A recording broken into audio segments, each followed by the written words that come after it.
Hey, I'm Eric. I'm making faces, animated faces, faces you can talk to, faces you can construct from various parts in a variety of combinations to make it look like your boss, to make it look like you, to make it look like your sister. Whatever you want to do, you get to be the creator of life. You get to make some faces. This is the kind of build a face dream that I'm working on at the moment. I just noticed I've left my light on. I got to turn that light off. It bothers me when that light is on.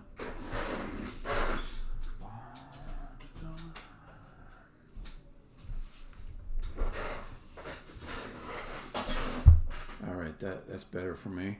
Maybe for you, I don't know though. Maybe you liked it better with the light on. If so, I'm sorry. Okay, let me demo what I did yesterday, and then after that, I'm gonna get the code. I'm gonna write some code. Got maybe an hour and a half to write some code. Let's demo. Okay, so there's this blue face guy here. Why is his face blue? Because I wanted to pick a color that was not a realistic skin color as the default palette to use for the art assets which make up a face. So if I go over to Photoshop, you see here's one art asset. This is the head, and it's bluish colored, right? And on top of it, we put the eyes. There's a sprite sheet for all the different eyes that can go on top of it, along with the eye back, or the whites of the eyes, the irises, and the eyelids are all drawn together. And then the mouth, you can see the lips are blue, whereas the interior is red. But this blue color it's the color that will be replaced with the actual target skin color. And the target skin color can be any of 6 colors on this scale called the Fitzpatrick scale, which is something I guess some dermatologists came up with. And I wrote code that replaces that blue, replaces the blue parts with the target skin color. And more than that, I made a set of configuration files that are used to define what the face is for a character, and you pass in the skin tone you want. That skin tone gets passed on to the individual components, the eyes, mouth, head, and there's logic within each of those components to build what's called a recoloring profile, which is used to map those blue colors that you're seeing to something else. So if I change this to black, it's going to look a little ugly because I haven't refined the color replacements yet, but it just changes this guy to have like a black skin color. And what I did, why it looks so ugly, is I only defined one color replacement instruction, one recoloring instruction, and it only covers this mid-tone color. So what I need to do to make this look better is to also define the shadow replacement and the highlight replacement, and maybe do some tweaking along the way to make sure that the end result's good. But that's just one of the 6 Fitzpatrick scale skin tones. I will also do the other 5 today. So there's probably going to be a little bit of code, but a lot more kind of Photoshop tweaking, a lot of back and forth between this screen and my code screen where I'm defining the color replacements. So today I'm just going to see if I can get a base set of skin tones that apply to this character. I think all the code's written, other than like some kind of configuration tweaking. So a lot of color tweaking in this session over the next hour and a half. All right, so let's get to it. Let's do the work. And when I say let us do the work, I mean me, because I mean you're not doing anything. but maybe I have your moral support, perhaps.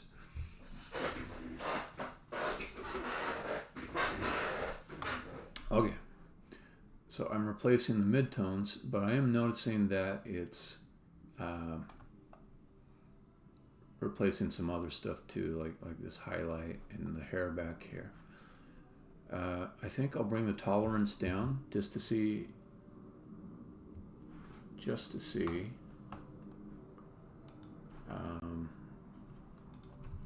if I can get that bleed into the undesired colors to go down. So let's try 20, come back over here. And that is better. It left the hair alone. This highlight I can still see a little bit, but if I define the highlight replacement, because the source color I give it will be a closer match, it should take care of that. So let me do that next. Go to Photoshop.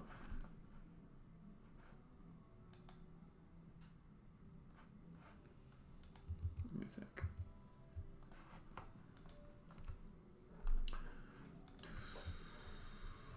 Okay, so add some instructions for the other two, the highlights and the shadows. It would be nice if I could get away with just doing these 3 palette colors, the highlight and shadow. Okay.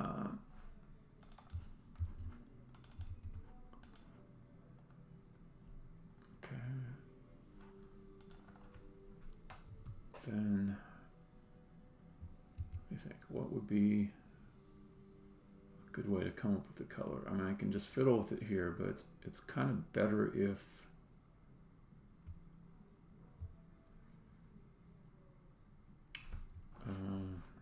let me see. So this is black. Oh, this is the black skin color type. So I'll just go over to the darker part of it and take this value. Come back over here, drop it in for the shadow. We're going to replace the shadows with this color. And then for the highlight, I don't see anything that's jumping out to me as highlight, so I'll take the lightest color I see here, and then I'll go up further. Okay, take that, copy that over. See how it does. Highlight. Okay, so if I come back here, let's reload it. I don't know if it did anything at all. No, I do see the shadow here. The issue might be that I'm trying to match against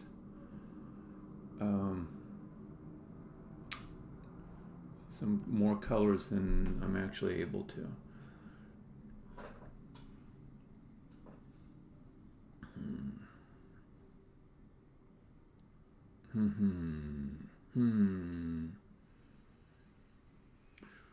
So what can I do in response to this? I can define more colors. I can increase the tolerance.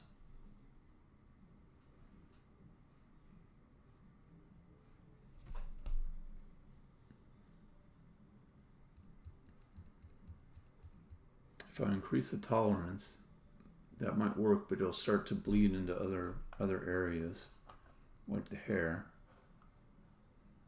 If that's my only problem, I can define some protected colors that won't get transformed.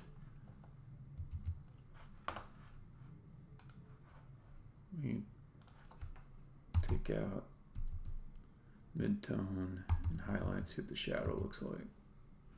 Alright, so the shadow's only picking up this guy because it's a darker matching color than this one here. Let me see how much I have to bring the tolerance up to get it to fill in the other shadows. Do 40, try that. Okay, that begins to work. Not perfectly, but it's getting there.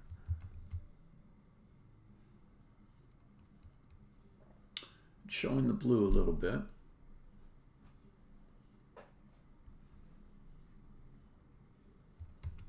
if I increase the tolerance, at some point it's going to do ridiculous things. But so far it's not bad. I guess it would be nice if this was not looking blue.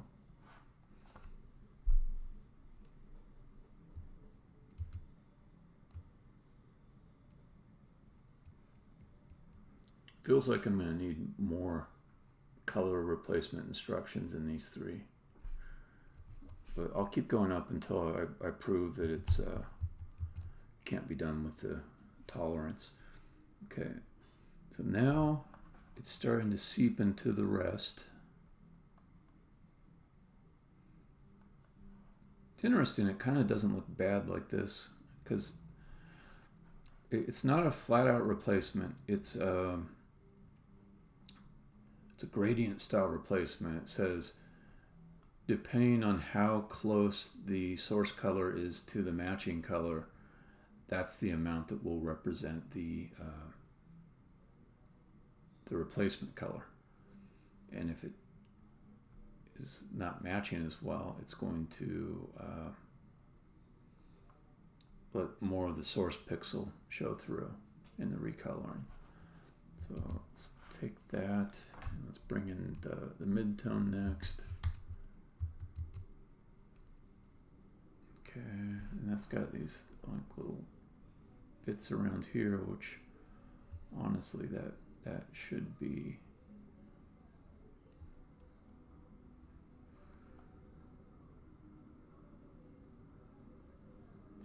a darker color. Bring the tolerance up on the mid-tone.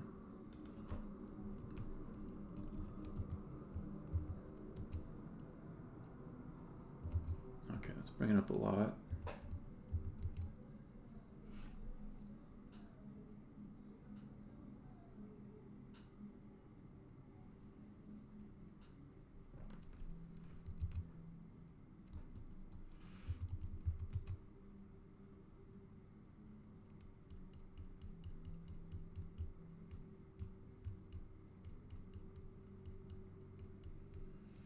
I kind of wonder, do I have lighter colored pixels here in the source?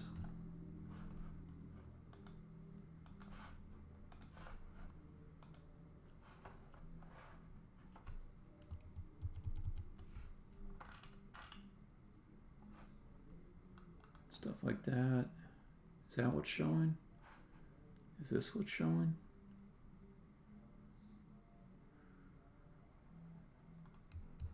I don't know, this is going to be a tweaky business though, I can see that. Okay, let's bring in the highlight.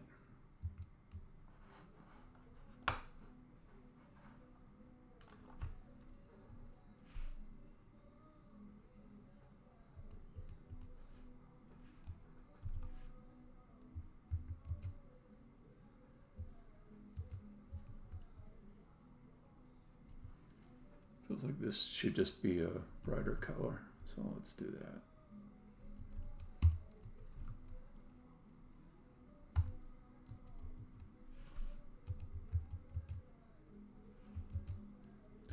No. Okay, what?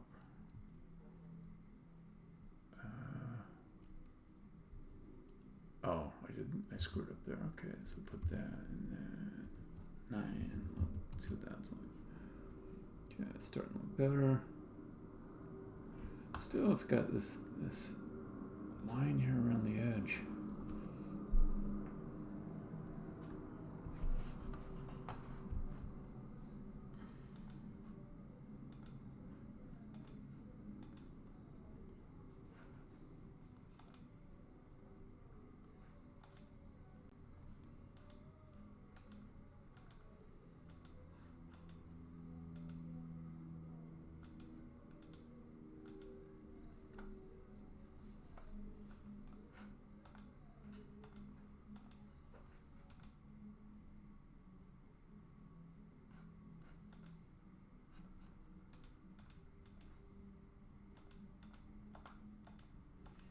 I'm going to protect the white areas.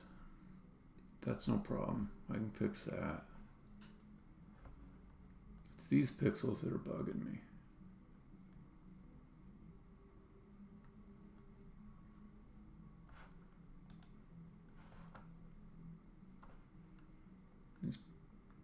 pixels in between the two replaced colors.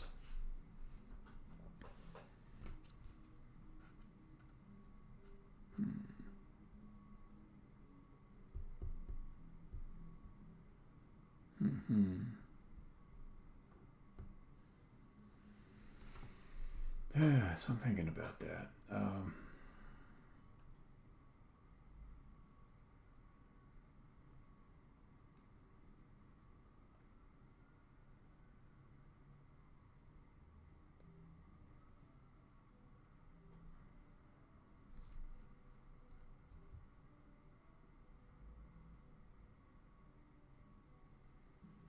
It might be that my color replacement algorithm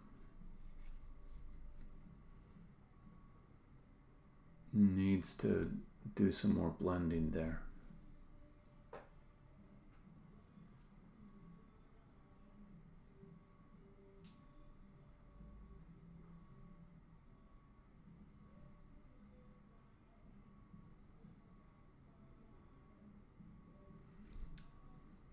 It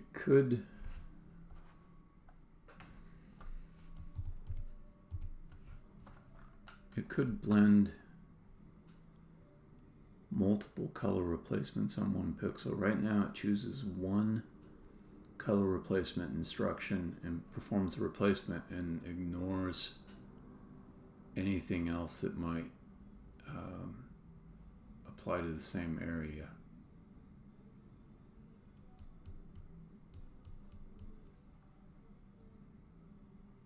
But is that an explanation for why this is darker here?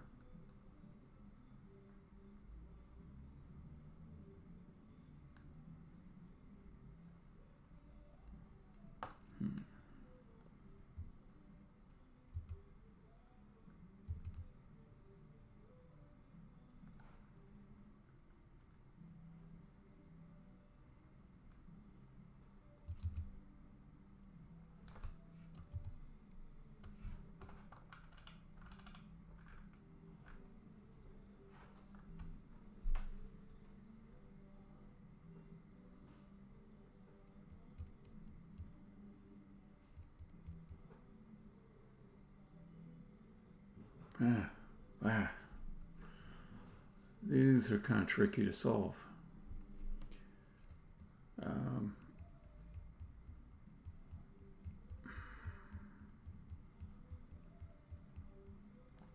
It's probably something where I just have to try different things and see if it gets closer. It's not just like a logical step through the code kind of debugging.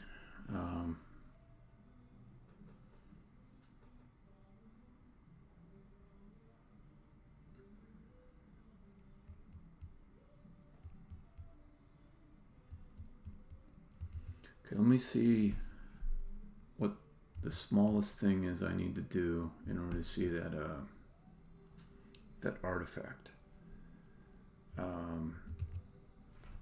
This would be the midtone. Let's go to the midtone.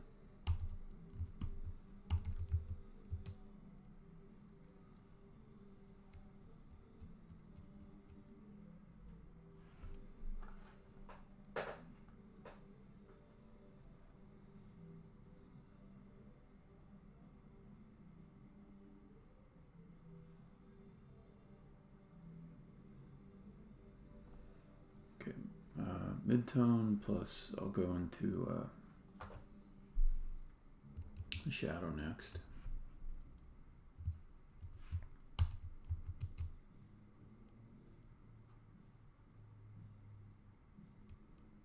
Okay, and that it's not that it's creating light pixels, it's just that it's not darkening those pixels. It isn't darkening them.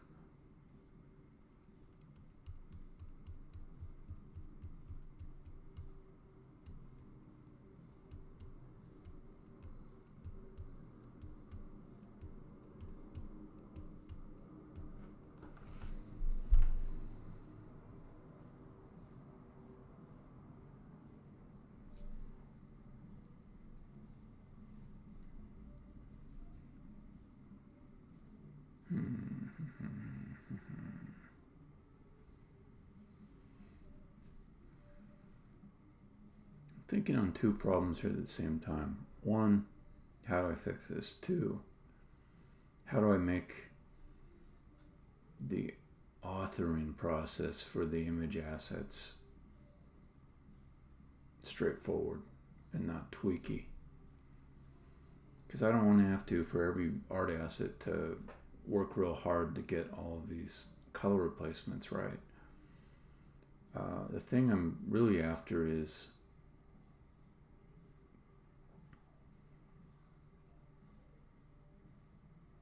color replacements that work the same with little tweaking on every art asset that's created around these faces. Let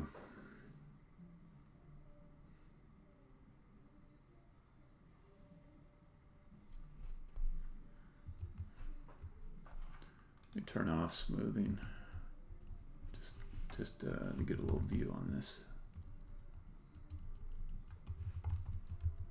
So if I do that, it just shows the area that it covers. Okay, turn off the shadow.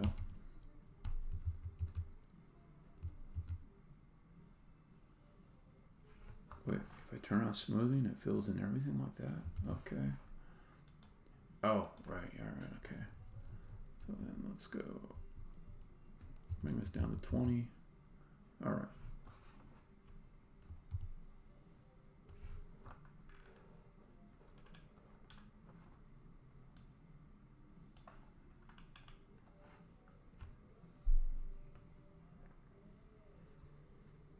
I wonder if I just make the color replacements a lot tighter, if that'll do it.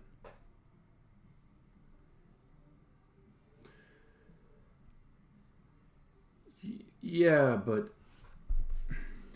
like I was saying, there's two issues. Yes, fix the edge blending. But two, however I fix it, as I create new art assets that aren't this particular one, there shouldn't be a lot of tweaking that I have to do each time. I should be able to apply the same operation to recolor the skin. So yeah, that is what I'm trying to fix.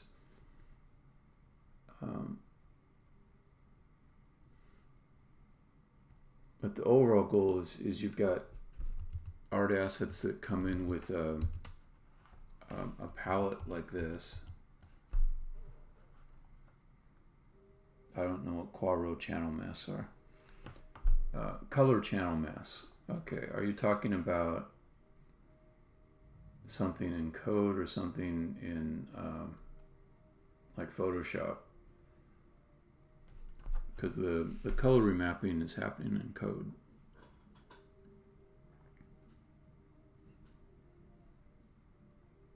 There's no shaders involved. And I don't know of any way to apply a shader inside of a canvas, web canvas. This is code that just looks at each pixel and based on certain rules. Yeah, this is like the type of image I'm receiving, although there's like corresponding ones for eyes, sprite sheets for eyes and mouth. And the desire is to apply my color transformations in a standardized way so we can get at 6 different standard skin tones.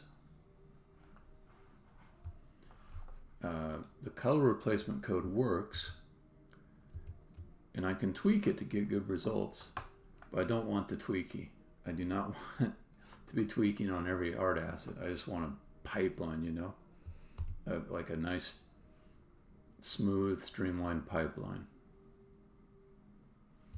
You need to do it on the fly at load time. So the code currently will load in this blue asset and then replace its pixels once when it gets loaded in. Yeah, I don't want to do Photoshop color replacement because that's a multiplier across all my assets. I have to keep on updating assets. So it increases my authoring cost a lot if I do it in Photoshop. I can automate it, but again, I can create like a Photoshop batch that does replacements, but it leaves me with the same problem. Like I want something standardized that I won't need to tweak it on individual assets. And this color replacement algorithm I have now, I can tweak it. I can get it to show a nice face with no edges.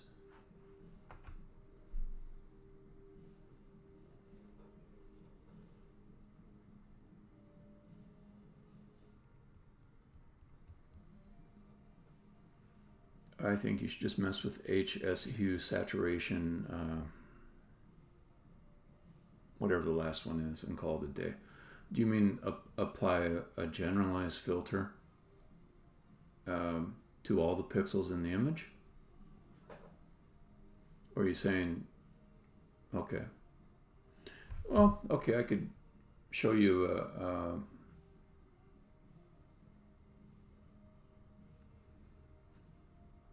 per layer of the image. Yeah. Okay. Well, I can kind of show you that. Or something very close to what you just described. So if I take just the shadow and I set the match tolerance very high, so it'll go out from the shadow and replace pixels. I'll turn smoothing on.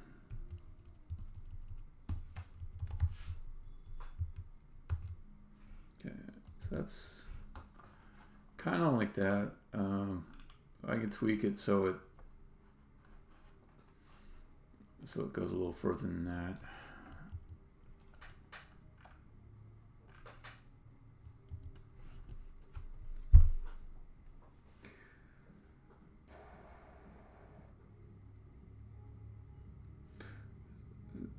So then the problem becomes selecting the source pixels that need to change with the hue recoloration and leaving others behind. So like I don't want this red here to get rehued, nor do I want the white hair up here. So I had picked out like 3 colors I knew were in the skin palette and said do essentially hue adjustments to those.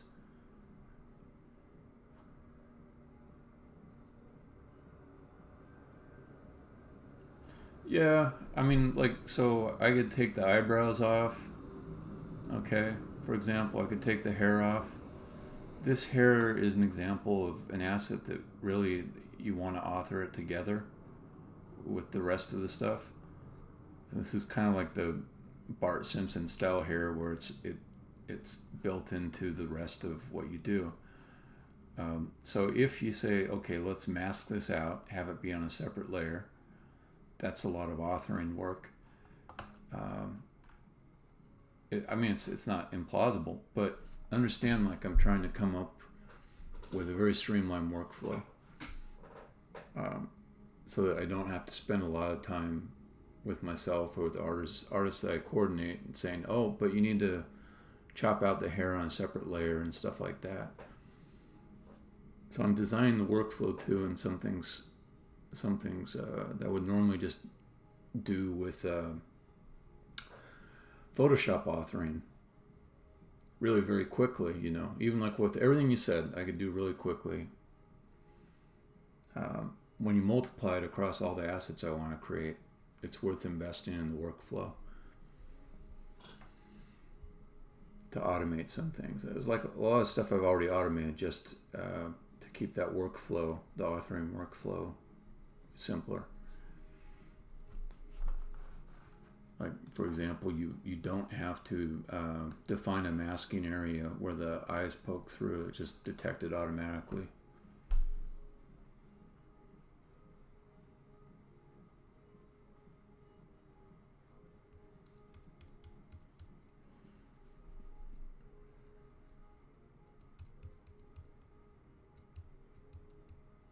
I'm thinking about what you said.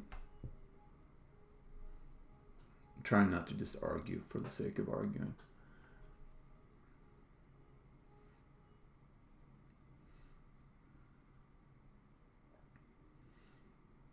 Okay, so if I separate out, it creates an extra authoring step. It creates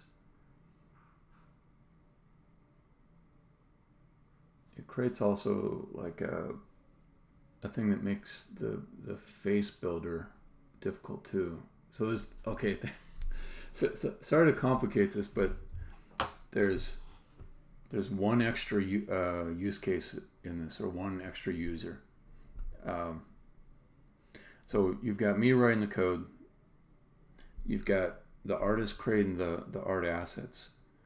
Okay, you've got a user that goes into a web page and they say, I want to build a face today. I want to make it look like my best friend Larry, so I can play a joke on him and show him an animated face of himself talking. So what that user will do is they'll pull in like a base head, and they'll say, this kind of looks like Larry's head. Then they'll say, well, like what kind of eyes does Larry have? And they pull on eyes and mouth and everything. By the way, I'm not disagreeing with what you said yet. I'm just kind of like bringing that extra part into it as well. It might actually, this other use case I'm talking about, point towards what you're saying, to be honest. Because if I'm going to have mix and match hair and noses and everything, then like the eyebrows could be on a separate layer. They're like a separate widget, you know, or option that the user has, as could the hair here. Now the mouth is a different story, as are the eyes, because the mouth and eyes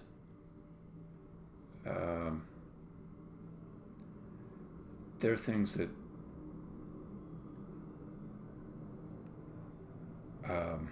I don't want the user to have to fiddle with, or like add like the right teeth inside of the mouth.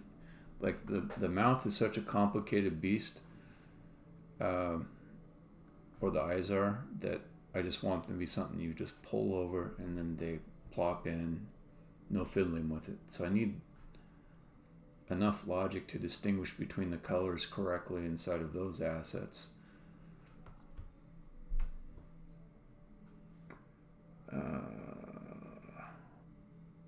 I had not realized this was going to be such a design hole when I started this session. What's the traditional way?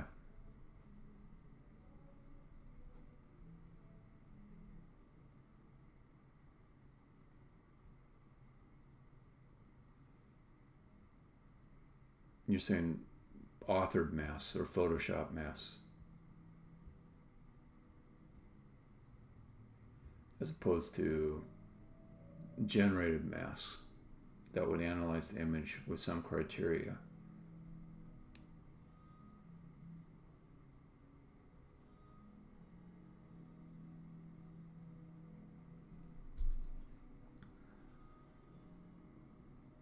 But when you say masks, though, do you mean like masks that somebody has to draw the shape around something and say, here's the mask?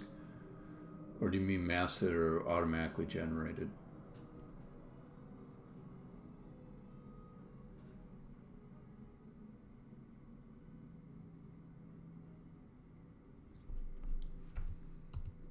So, you know, so there's this kind of mask where I would say, okay, well, just go in here and, you know, make sure I'll say to the artist, make sure you go into your art assets before you deliver them and just do a little selection over the red areas where we don't want any colors to change. And, you know, that's part of your deliverable when you're creating the art. Can you help me with that, please, Mr. Artist? Kind of like that is what you're talking about. And we say, okay, as we import the assets, oh, look, there's this mask here. Let's not recolor that area. We'll recolor everything around it. Okay. As you say, they just export every color layer into separate image. Yeah, it's such a pain in the ass though, man. It's such a pain in the ass. No. That's not what I mean. I don't mean it's like it's hard to... Okay. Here's what I mean. Okay, so we tell the artist, would you please make a mask? Okay. So they could do this. They could draw right in the Photoshop. That's not too bad. If they make like if part of the deliverable is to put in the sprite sheet, you know, like something off over here, then there'll be little off by 1 pixel errors and stuff. And then I'll have to go in and friggin' edit all the assets to get them to work. That's what I did with GK, even though Bettina was good. Well, but if they make an exported layer, okay. So I guess, you know, you could say, take this and export this to a separate file. Yeah, there's no layer here necessarily. Yeah, this isn't layered though. This is like hand-drawn art.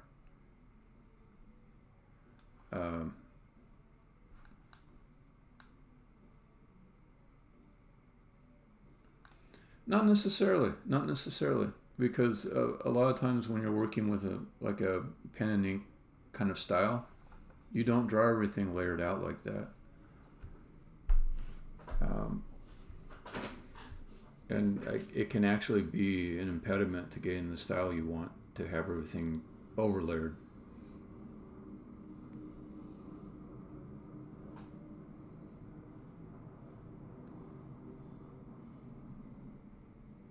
Yeah, you know, I think I might be quibbling over smaller things of your larger point. I may agree with your larger point. I may be coming around to it.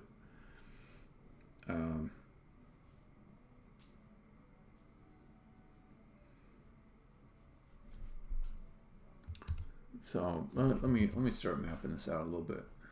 Let's see. This is just complex enough that it might be worth me just thinking it out inside of a spreadsheet or something. Blank. Okay. So approach.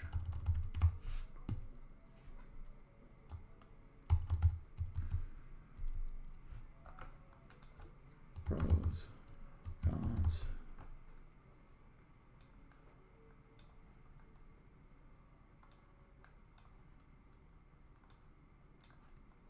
Okay, approach number 1. Let's see. I can get rid of this guy.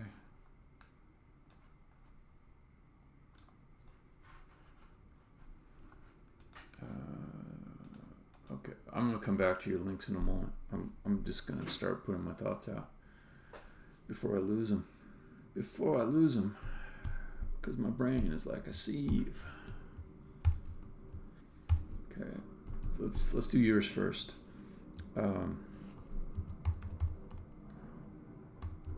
Authoring time.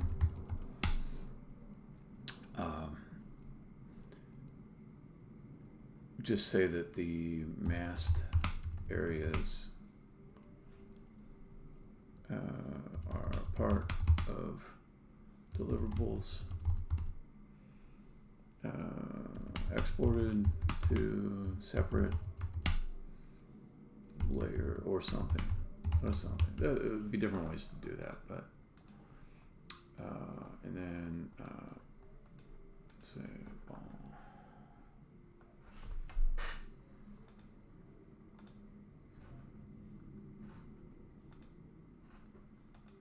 stupid thing, just do what I ask. There. Okay. And rendering code.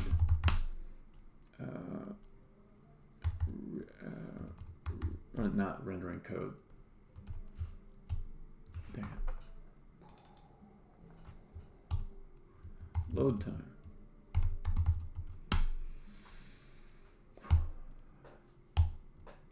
adjust hue of all pixels. All pixels not excluded by mask. Okay. Okay. Pros. No tweaking on hues. Color replacement to get rid of artifacts. Also, oh, come on, just fucking do it. Yeah, okay. Also, don't need to worry about protected colors, about bleeding into protected colors. Okay, so it's very straightforward. Predictable results. Predictable results. Okay, cons. Authoring time. That's it. There's a little extra authoring time. Communication plus communication with artists. Basically, the more things that are in my specification of what the art assets should be delivered as is, it makes it slower. Okay. Let's see, other approaches.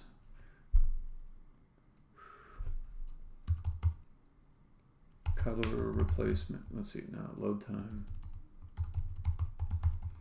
Color replacement with multiple rules. This is what I currently do. Pros. Just less authoring time.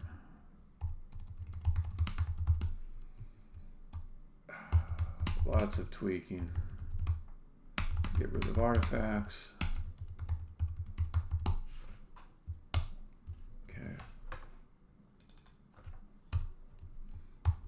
Impossible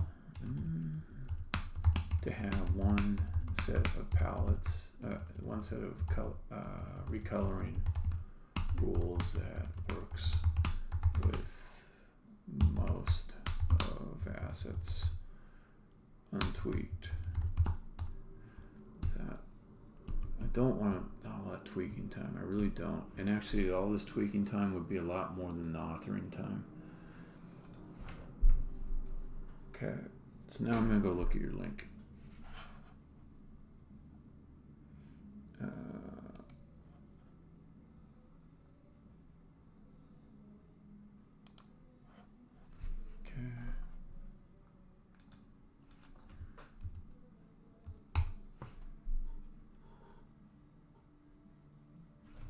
Wait, where is this going?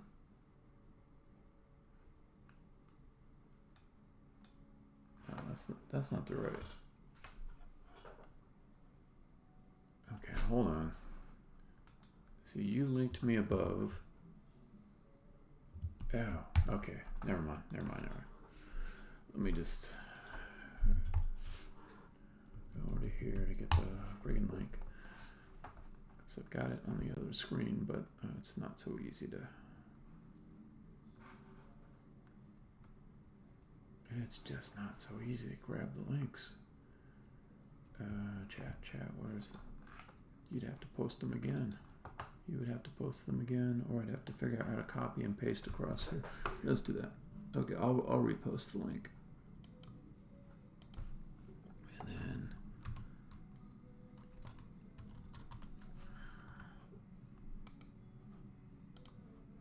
Okay. There we go. Okay, got it. Okay, what was the thing you were trying to show me with this?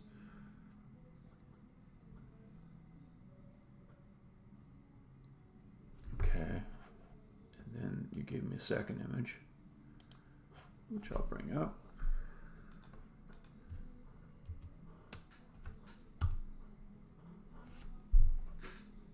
Okay.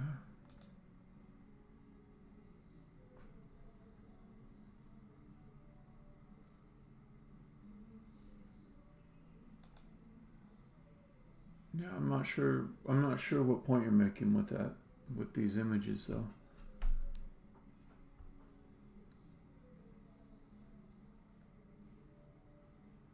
Packing one mask per color channel, and you can recolor on the fly.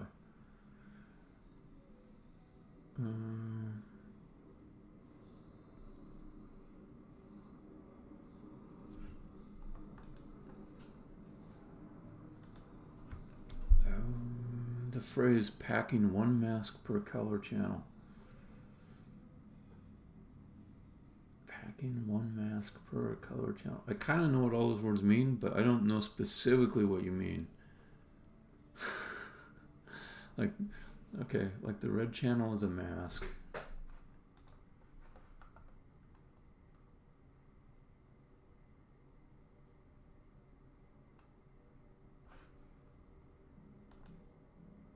I'm not getting it. You know, like I do get like, just in general, how to have an asset which is a mask or defines a mask, and to use that to exclude pixels from a recoloring operation.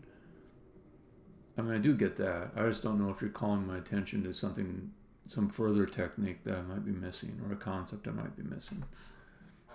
So it might not be worth like drilling into like the details of it if you're just saying like, you know, you could replace all the colors in an image if you just have a mask that shows which colors to replace. Because I know how to do that. It's just a question of like if I want to do that.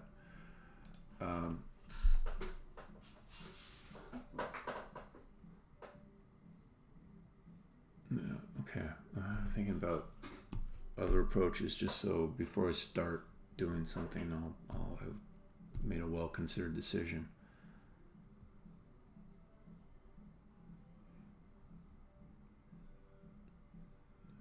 Packing for, yeah, okay. So you're saying in this case, this mask is not a binary mask. It's showing like 4 separate color areas with 4 distinct colors, and then you could use that in order to apply specific colors to certain areas.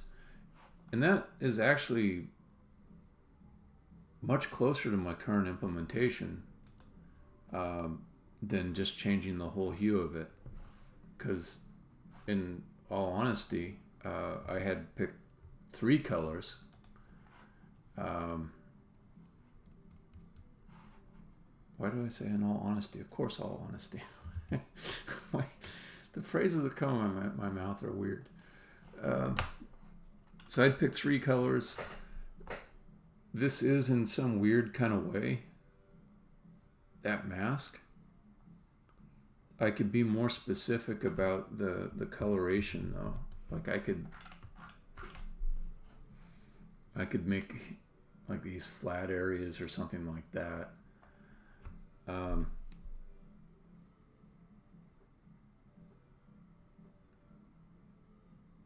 Yeah, I do get your last sentence. That was the point that was trying over my head.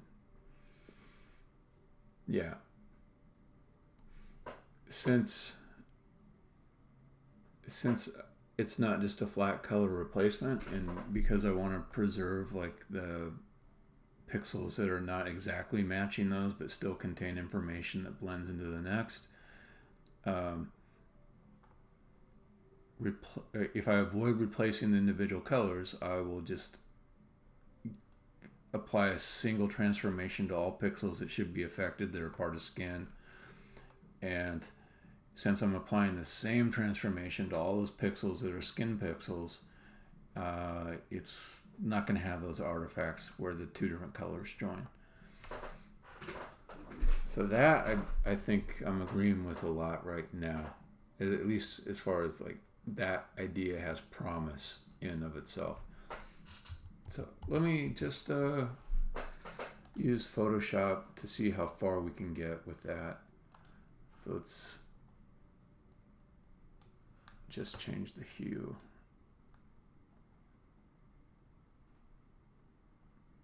And then the other thing is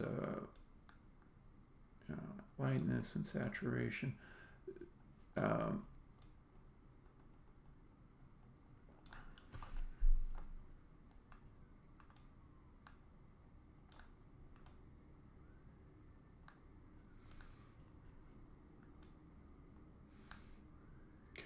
So there is a thing where it might not all be in the hue. I'm not sure about that though. Like my original colors might not be chosen very well, but could I but could I choose any initial starting set of colors which would be sufficient to define a source that could be transformed with a consistent pixel recoloring operation and produce results like this. Okay.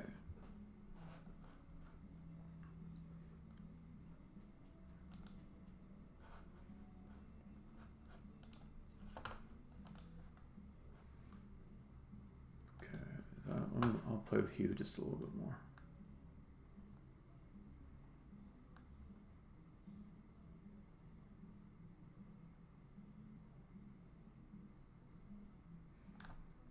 I think I've done that now. Like the shades of blue I've got, I think are all in the same hue. Or pretty close, you know. Yeah, I understand. Like if we had like multi-hues, it would be a little bit trickier.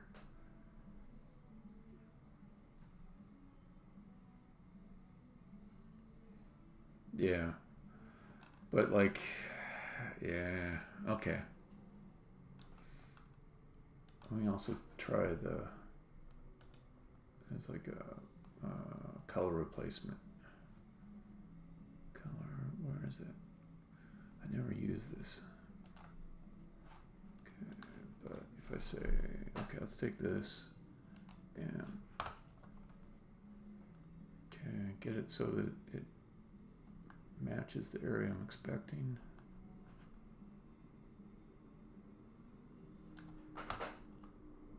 Let's try that hue instead. Okay. Then I guess this is kind of the same results I was already getting.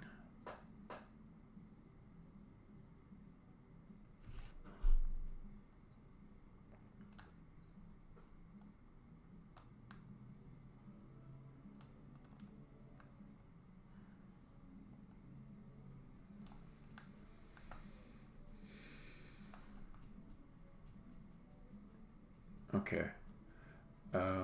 I could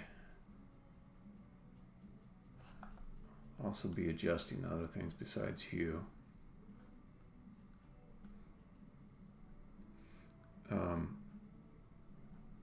I guess the first case that I chose was the most challenging one, which is recoloring to someone like with the blackest, darkest skin color, because the light levels have to change a lot.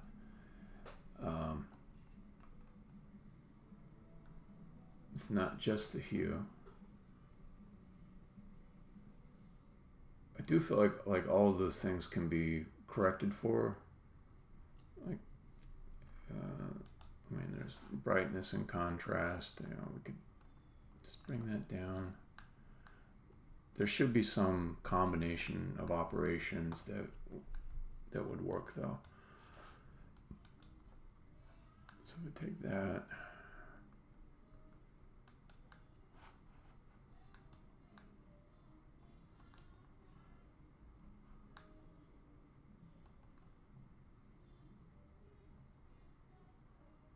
Yeah, I mean that's kind of it. That, and then more brightness contrast. I can do brightness down, contrast up. I would get there. I can do that in code too. Okay, I'm going to put one more approach down just to remember it. Okay, load time, color replacement with multiple rules with each pixel combining all applicable rules.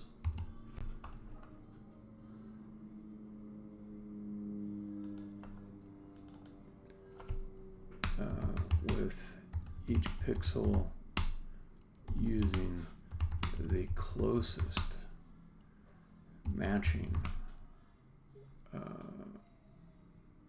rule.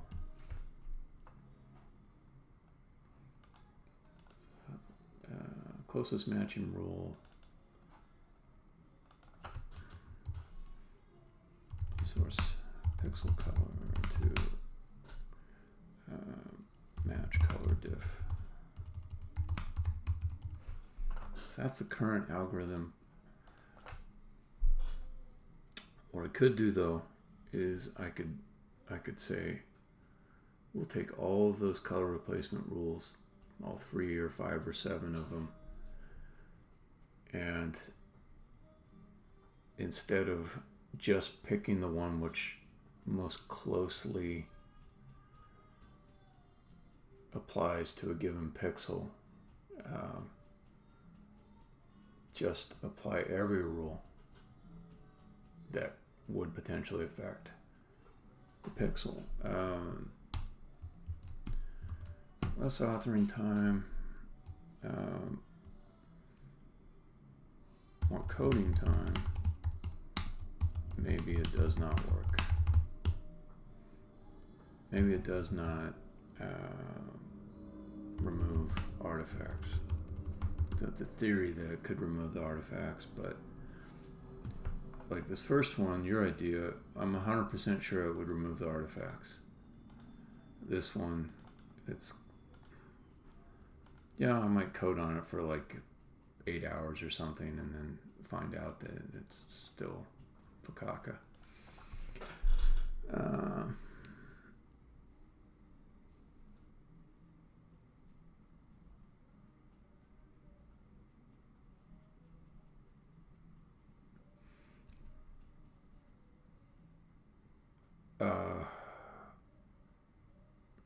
No, so no, the HSV in contrast will look good. I'm agreeing with you. I'm thinking of a variation on the current algorithm which uses multiple color replacement rules, and the issue with using the multiple color replacement rules is those edge artifacts, and that's where we say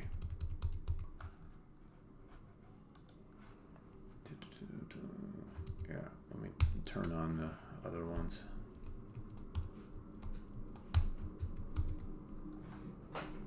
So these edge artifacts,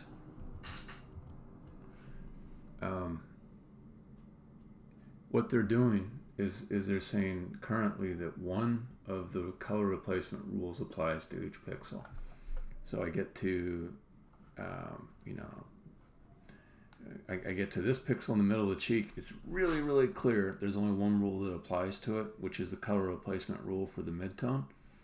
But then when I get to one of these border pixels, it says, well, you know what? The one that seems closest to that color, there's 2 that will match it with their tolerances, but the one that seems closer to it is this one. So therefore, we'll use that rule to color that pixel. And that creates these border pixels that aren't blended between the 2 color replacement areas. But if I said, no, let's take that pixel and apply any rule that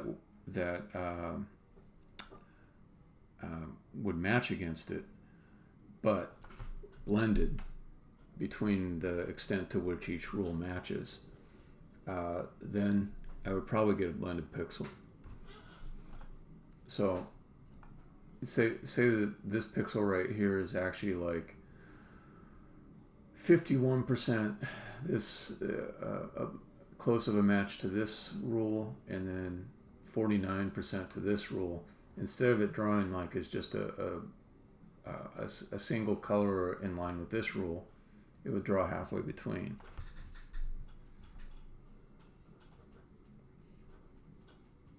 and your prediction you just made about still having weird artifacts, that is exactly what I'm worried about too.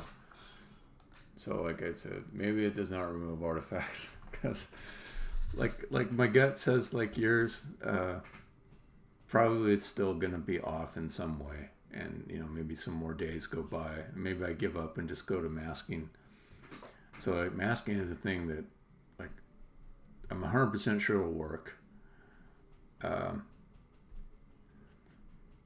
It just means like an extra step for authoring, but I think I'm overweighting that. And I think it's kind of an engineering bias. Like you want the perfect solution, but I don't need the perfect solution. Like it just seems cool to have it not need somebody to make that mask. But if I'm honest about it, it's not that much work. So yeah. I think it's mass. Let's do the mass.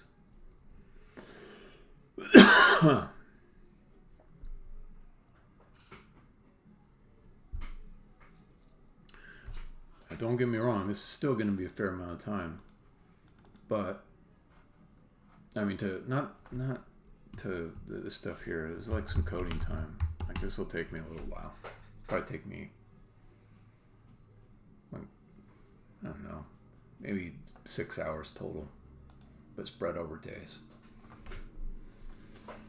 But I think it's the way to go. I think you talked me into it.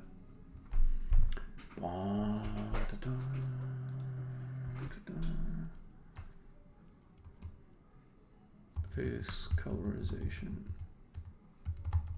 approach.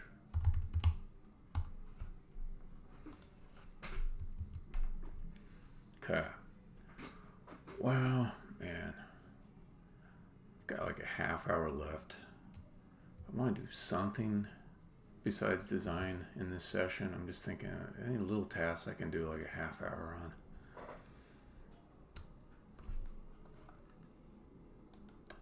Let's see.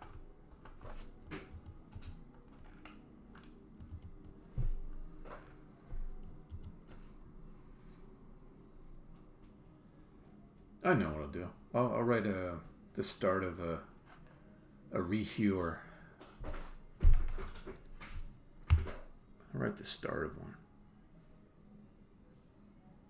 Yeah. I actually do appreciate it when we independently come to a similar conclusion.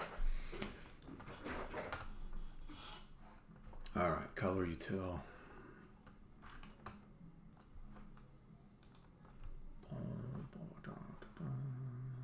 Recolor util.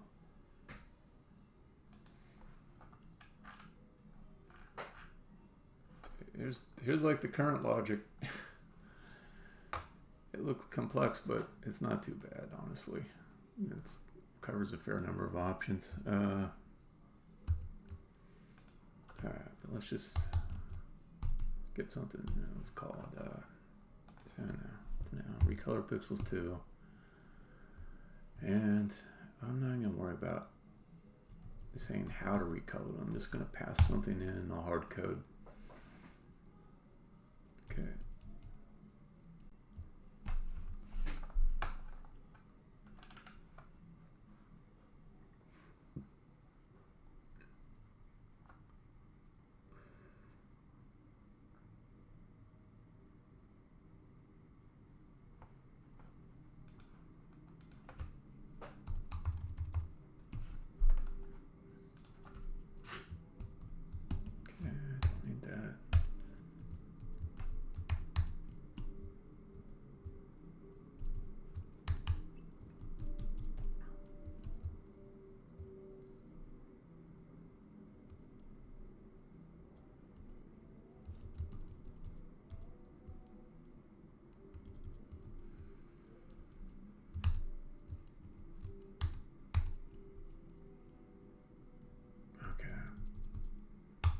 let's just get something to be shown. I'll do a very simple transformation to start.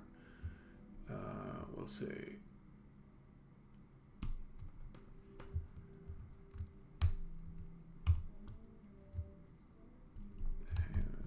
test pixels, read offset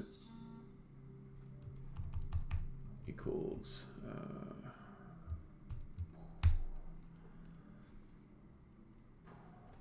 pixels, read offset, and the rest of them I'll just put to 0 for now, so it'll just be all red tint. +1 equals 0.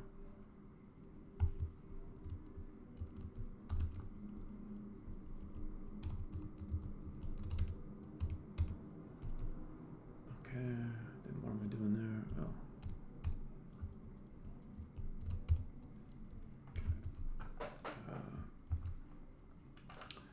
Okay. Then let's see what is calling recolor pixels.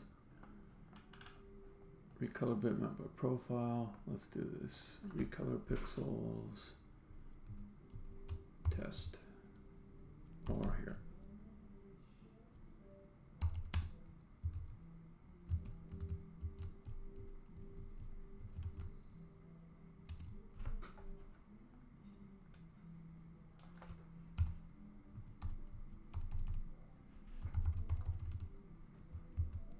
All right, let's see what that does.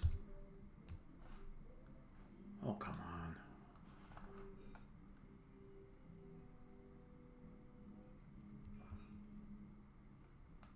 Fuck something up. What did I fuck up? Let me think.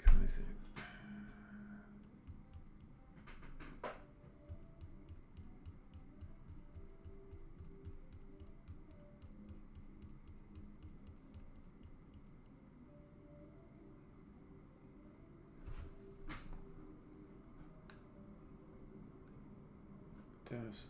Oh, I gotta set the opacity on the last pixel. Read offset +3 equals.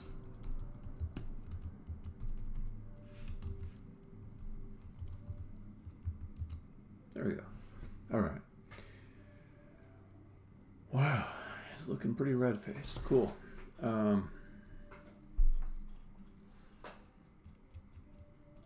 So let's see. Let's do the contrast. Contrast sounds fun. And you gave me the formula right there. Right there. So equals pixel RGB. Okay, cool. Yes, let's just try that formula. Contrast. That's the number between 0 and 1, I assume. Let's put it 1. And we'll say boom equals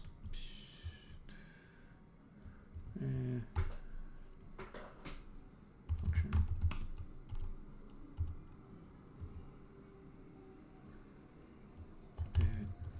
Right.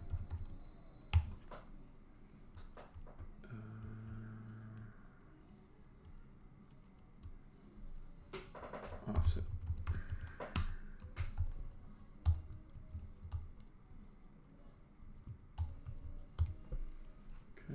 Let's say dest pixels offset equals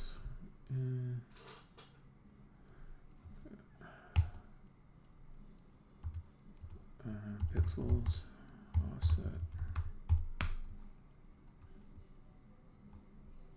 minus not 0.5 but 128 127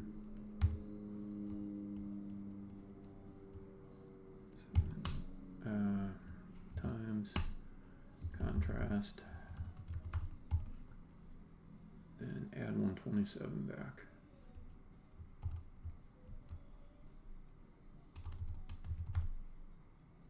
Okay, this will be a number. Okay, so then we do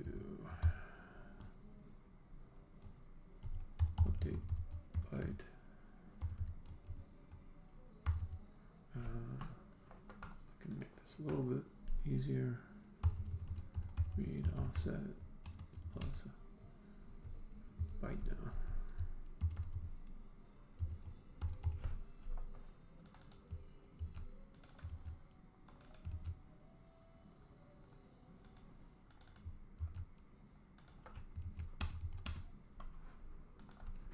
Okay, update byte 0.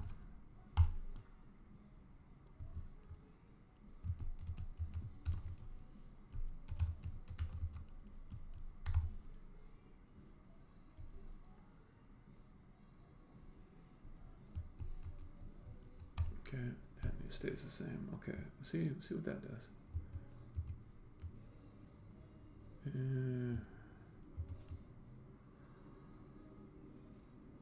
Okay. So what is that actually doing?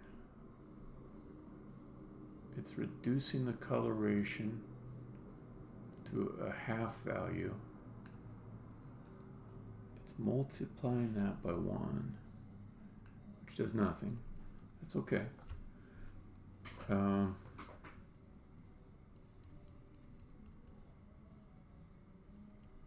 know if this formula makes sense to me. That's increasing the contrast for sure.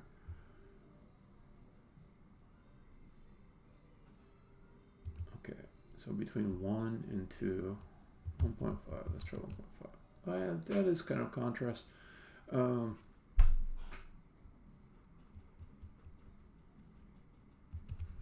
So I think I want to also darken it, but maybe the way to do this is to think of it in terms of multiple operations instead of doing them all at once. So let's see. Let's do kind of a brightness thing that goes into this. Contrast equal 1.5. Brightness. We'll just have this be a value between 0 and 1.5.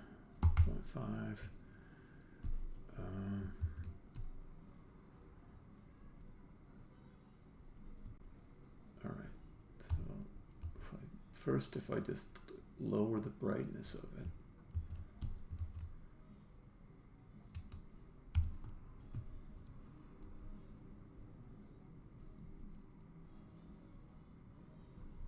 Yeah. I don't know if it's built in, but maybe in a library or someplace like that. But when you say built in, like if it's part of the web standard, I suppose, if it's built into the browser. Okay.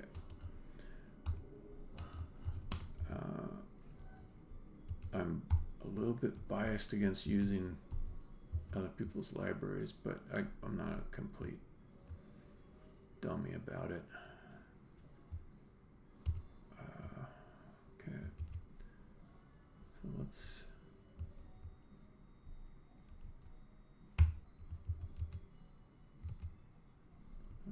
is that changing the okay, that is making it darker.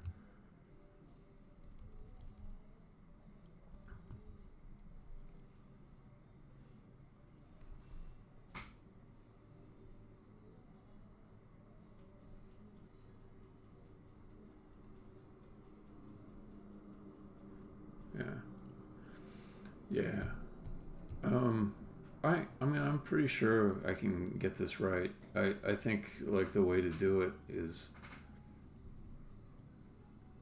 some combination of grabbing snippets, like what you're popping at me, and then just carefully putting them in and making sure that each one is doing what I expect it to do.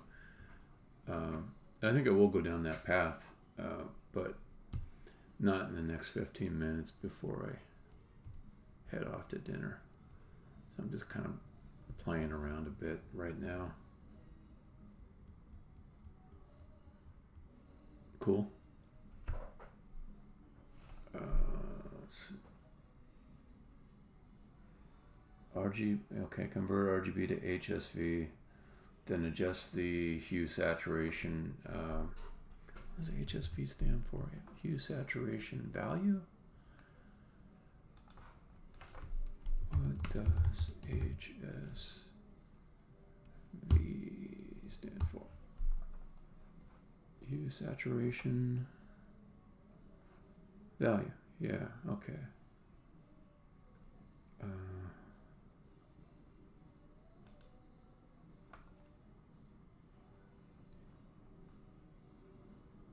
What's okay?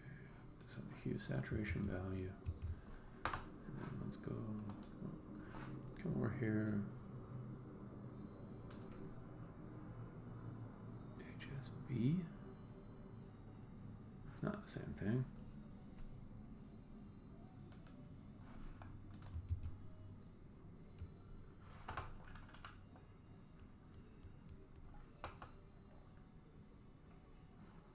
I see.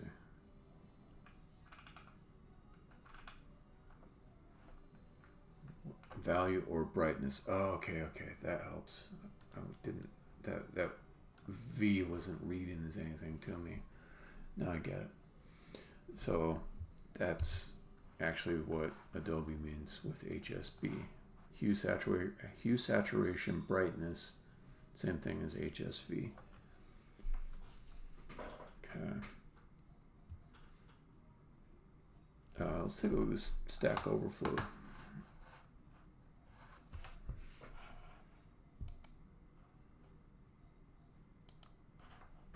Okay.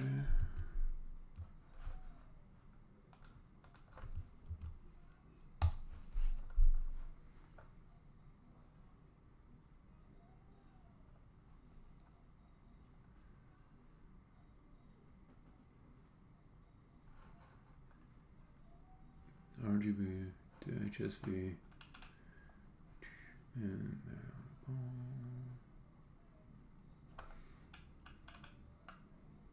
yeah, this isn't heavy at all. This is fine.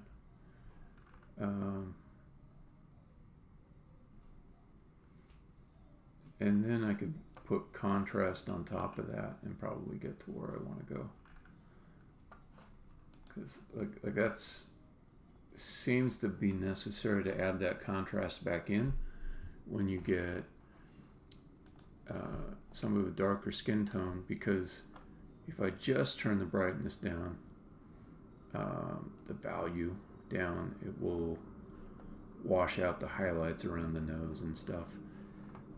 So I think that's it though. I think that's basically it. It's HSV, and then we'll adjust the H value, then convert back to RGB, and also maybe the saturation value too. And then apply a contrast after that. And that should recreate whatever I did in Photoshop a moment ago that looked okay. And then the other thing I would need to do is take my art assets and do something like create a manual mask around the areas that are skinned, and just maybe add one more width over here, like double the width, and then copy over to it. Or I can export as a separate PNG, but I kind of like the idea of keeping it all inside of one sprite sheet per component. Yeah, I looked at it and I thought, yeah, this is fine. It's a kind of clear snippet that I can kind of walk through line by line and make sure I understand each line as I add it into my own code, which is good, and it doesn't look CPU intensive. Thankfully, I only have to do this operation at load time, but it should be plenty fast enough at load time. Oh, let's see what you're drawing my attention to. Okay. Oh, okay. Yeah, you're right. You're right. Okay, I was looking at this guy's code, which probably wasn't working or had some issue, but here's the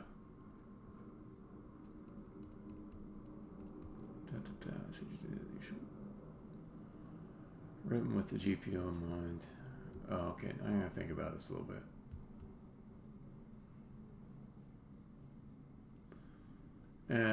But I won't be in GLSL. Let's see, this stuff is shader code.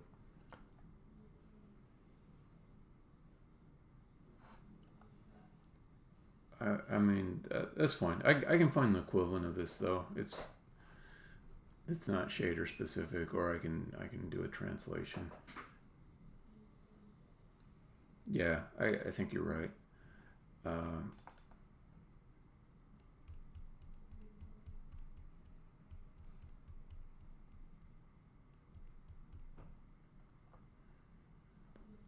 Just trying to remember what these are. I haven't done any shader code for like a year and a half, and I can't remember what's a vec4, and this is just, oh, you're just initializing a variable that contains 4 things. Okay, those are just constructors. Mix, you're saying you're going to take 2 values and combine them, I think, into one vec4. This function over here, step, I don't know what step does, I can look it up. I'm assuming it'll produce a value which indicates the degree to which the first color should be represented versus the second, or the first vec4. Mix is a lerp, yeah. What's step? I mean, I can look it up, but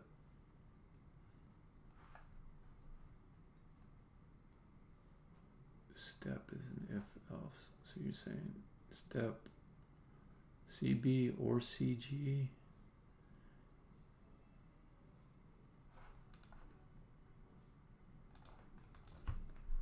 Step shader programming.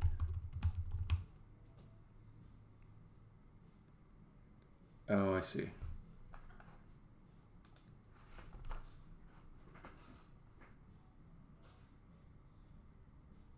Oh, I think I see.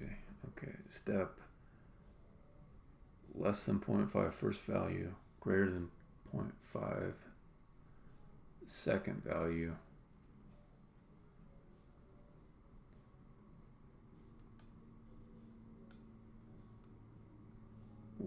When you, yeah,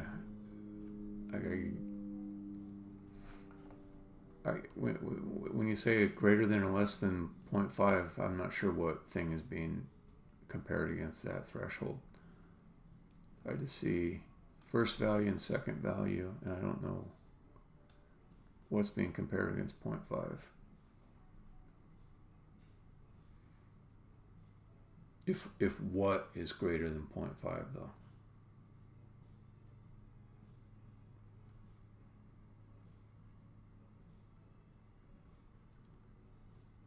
Min I get, vec3 I get,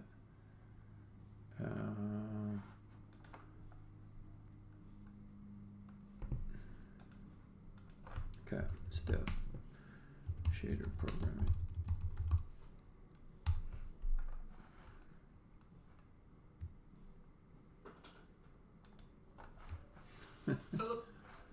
No, I don't want a whole video, just to document the friggin' function, what it does.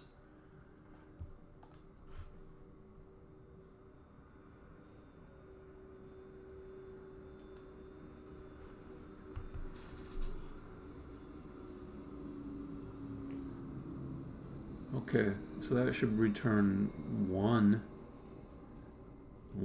if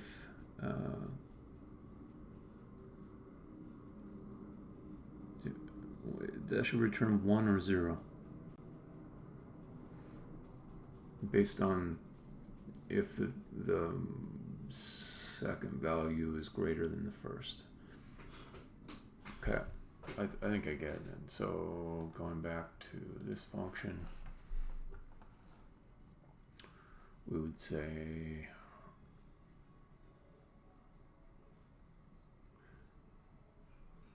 why? Oh, that doesn't make any sense though. No, I guess it does. It's just that I'm used to like ternary operators to handle stuff like this. Because I guess what this is saying is, even though we're doing a lerp here, the ratio that we're going to apply here is 0 or 1. So it makes me think, like, why would you do a lerp? Why would you do a lerp? Why wouldn't you do like a ternary operator? Here I'd say vec for P equals is CB less than CG? Yes. Then this vec for? No. This vec for? Okay. So this is like a way of coding that's like really obvious to people that do shader coding all the time, but for me it's just not as intuitive. Yeah. Okay. Okay. You know what? Let's just take these. Oh, god damn it. I see my time is running out again. But, you know, I just feel like coding these right now.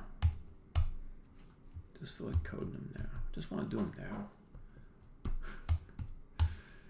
I want to have like a Rain Man accent like Dustin Hoffman does. I want to talk like Dustin Hoffman while I code. I want to be a Rain Man.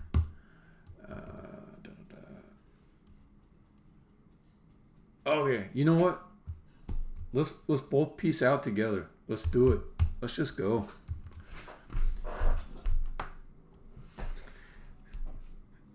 All right. Yeah. Have a good evening, sir. Catch you later. Anybody else that's hanging out, catch you later. Bum, bum, dum. Stopping the stream. Stopping the stream. Stop it.